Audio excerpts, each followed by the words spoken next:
ప్రమాదంలో హైదరాబాద్ మెట్రో. హైదరాబాద్లో ఓవైపు భారీ వర్షం కురుస్తున్న సంగతి తెలిసిందే. లోతట్టు ప్రాంతాలన్నీ జలమయమయ్యాయి. ఇలాంటి సమయంలో మెట్రో పిల్లర్ వద్ద రోడ్డు కుంగడం వలన హైదరాబాద్లో టెన్షన్ మొదలైంది. కూకట్పల్లి సమీపంలో ఉన్న Moosapet metro rail station pillar వద్ద రోడ్డు కుంగింది. ఈ ఘటనతో వాహనదారులు, స్థానికులు భయాందోళనకు గురయ్యారు.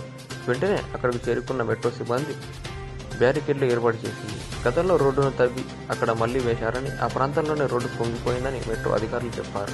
మెట్రో ట్రాక్ కోసం వేసిన పిల్లర్ చాలా లోతు నుంచి వేసిందని, రోడ్డు కుంగడం వల్ల పిల్లర్కు నష్టం ఉండదని, ఎవరు భయపడాల్సిన అవసరం లేదని అన్నారు. వరదలతో మెట్రో పిల్లర్కు ఎలాంటి ప్రమాదం లేదని Hyderabad metro rail MD NVN Reddy స్పష్టం చేశారు.